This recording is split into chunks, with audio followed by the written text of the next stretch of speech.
Our system is our system, and we showed that today. As a coach, you're going to nitpick, and there's things that I'm certainly not real pleased with. But overall, to have very little on St. Francis and come out and play the way we did, I'm real happy about. We really didn't have anything. We had an idea that they would run some dribble drive, and they played hard, and they did. A lot of credit goes to St. Francis because it's not fun to play against us in the style that we're playing. And those kids never got down, they never quit, and they continued to play hard. I think that St. Francis is going to have a good year, and I think they have a good young head coach, and they just need to stay the course, and they're going to be fine in their league. For us, obviously our post play has been addressed. We had 31 points from two of our post players today, and we didn't shoot the ball well from the arc, but that will happen, I can promise you.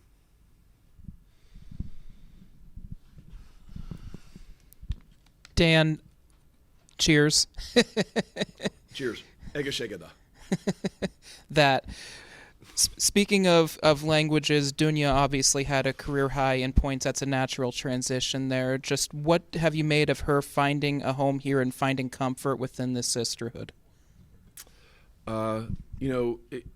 With Dunya, I think it's our belief in her and her understanding that we have complete faith and belief in her and a lot of positivity. She's very hard to guard one-on-one in the post. I don't care if you're 6'6" or 6 foot and super strong. She's got that Kevin McHale type game where she's very slinky and has a very high basketball IQ. Tonight, it was in the post with her post moves. But as you'll see as the season progresses, there's a reason why we list her as a guard forward. She shoots the three really well, and she can also really kind of direct traffic and be a very effective passer and ball mover. And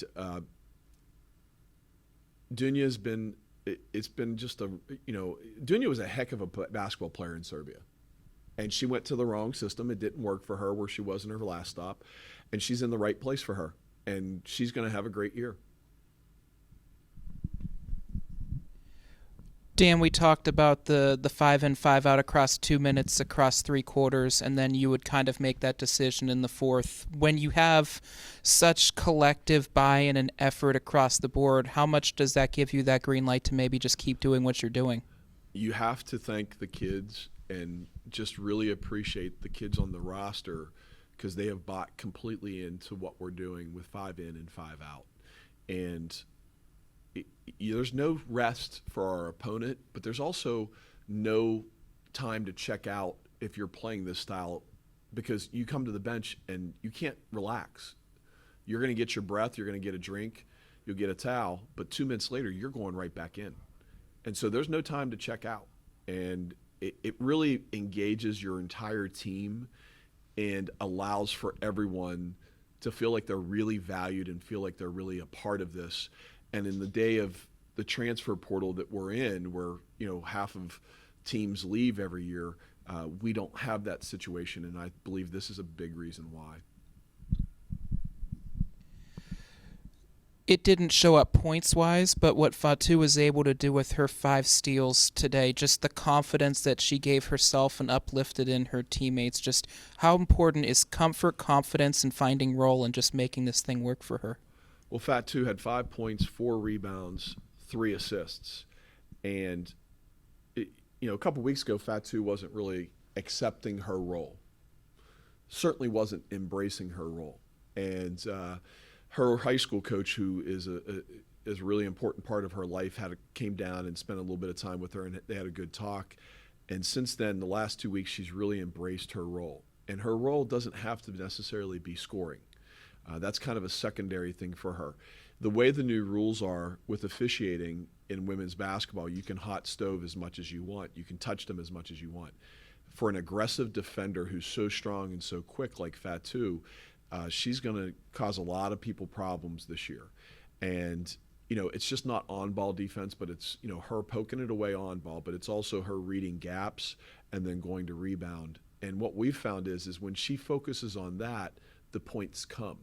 And they didn't come today, but the points will come off of drives and off of short kickouts as we can progress through the season. We've seen Gabby put points up. We remember the Little Rock game from a couple seasons ago, but the 11 rebounds, and obviously a kid that missed last season and really just came in next play and has had the right attitude the entire time. Just what have you liked from her buy-in and just her ability to take ownership and just really invest within herself in this team? Well, Gabby led us with 11 rebounds, but I think that we also have to look at Raina Green and Maya and how aggressively they went to the boards, and they did that. But Gabby's been doing this all year. Gabby at this time last year wasn't real happy with me. She chose the red shirt, and it wasn't forced upon her, but I told her the minutes probably weren't going to be there, and she took the red shirt. And for about 2 or 3 weeks, she probably didn't like me. And the best thing that she ever did was red shirt because it allowed her game to grow and mature, and that's what we're seeing now. She's our leader. She's our team captain.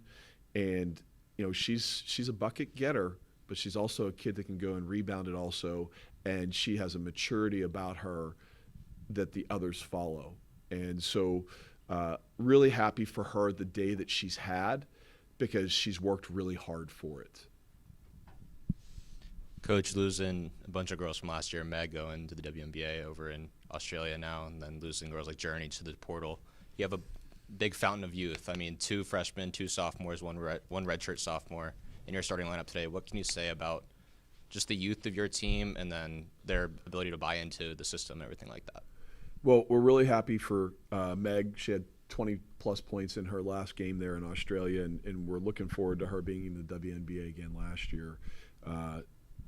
The people that wanted to be here were here, and we turned a new chapter over in April.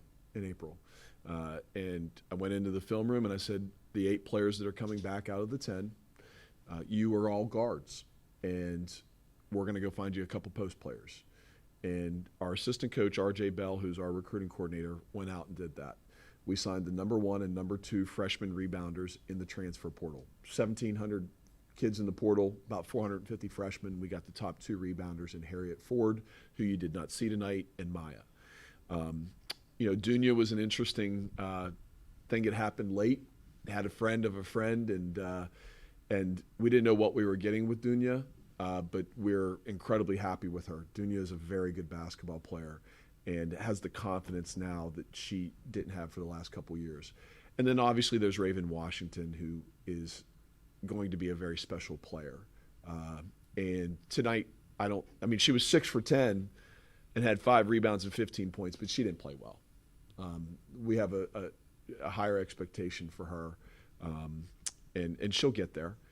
But yeah, we didn't go out seeking to have a youth movement or anything like that, but we are starting 2 freshmen and 3 sophomores, and they're not playing like that. If there's one thing that, when we closed the chapter in April, but if there's one thing that is carried over by Meg to this team is that Meg was such a good leader and such a great captain and great human being that all of those kids followed and took those lessons. And I've been saying that it's like us having 13 captains.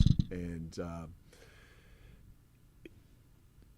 we are really anticipating to having a good year. We're excited about the kids, the system that we're playing, and they're having a lot of fun.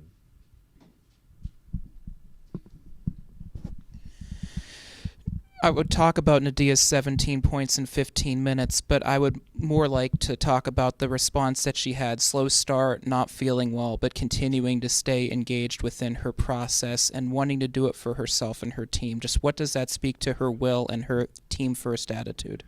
Well, her first rotation, she had just thrown up 3 times before the game began. 3 times. And she looked ashen, she looked pale in that first rotation in the first quarter. And she didn't shoot. She shot one, and I think it was an air ball. And I said, let's get her out and put Raina in. And then from there, she made good decisions with attacking first, getting her feet underneath her, getting some confidence, and then knocking down those threes. Nadia, at the end of the summer, was our best player. And when your best player is able to come off the bench, it's a pretty special thing. She's been real good. Another kid that crashes the glass really hard and has really done a nice job defensively because she's aggressive. She doesn't take plays off. And she's a bucket. I mean, she can go and get buckets. And sometimes her shot selection has been a little bit suspect, for lack of better words. But you have to let these kids play free in this system and know that every once in a while they're going to let one fly that you go, oh, I'm not sure about that one. But they're going to get it back on a defensive turnover. They're going to get it back on a rebound, those kind of things. And when you take 22 more shots than your opponent, it's hard to get beat. Dan, a couple weeks ago we were talking about how in this system you want to have complete trust in this team. Just with the 40 minutes you see, how does that trust enforce or even strengthen just seeing the collective buy-in and balance from this group?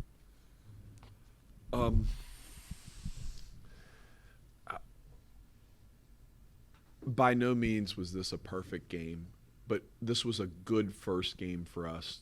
Going in basically blind, playing against a team that really represented their coach by playing really hard. This was a good first test for us, and obviously we know what our corrections. I don't even need to watch the film pretty much. We have a pretty good understanding of what we need to do better at. We're not going to go 3 for 27 from the three-point line. I can promise you that. And if we're shooting it like we think we can, we're going to put up some serious numbers. The key is we have to continue to rebound and pressure people, and we can't have 17 turnovers. And some of those were travels and illegal screens. And that's all I'm going to say about the illegal screens. Like, we have to be better at that. I don't mind us picking up 1 or 2 at the beginning, because if we've committed 1 or 2, we've probably gotten away with 7 or 8 of them. So I'm okay with an illegal screen or 2, but we can't travel. And we traveled and had, I believe, 4 travel calls, and we have to eliminate that as we get better and get further down the road. I appreciate everyone being here. We had a really good crowd for Monday at 2 p.m. in early November. Thank you for supporting women's basketball. See you on Thursday.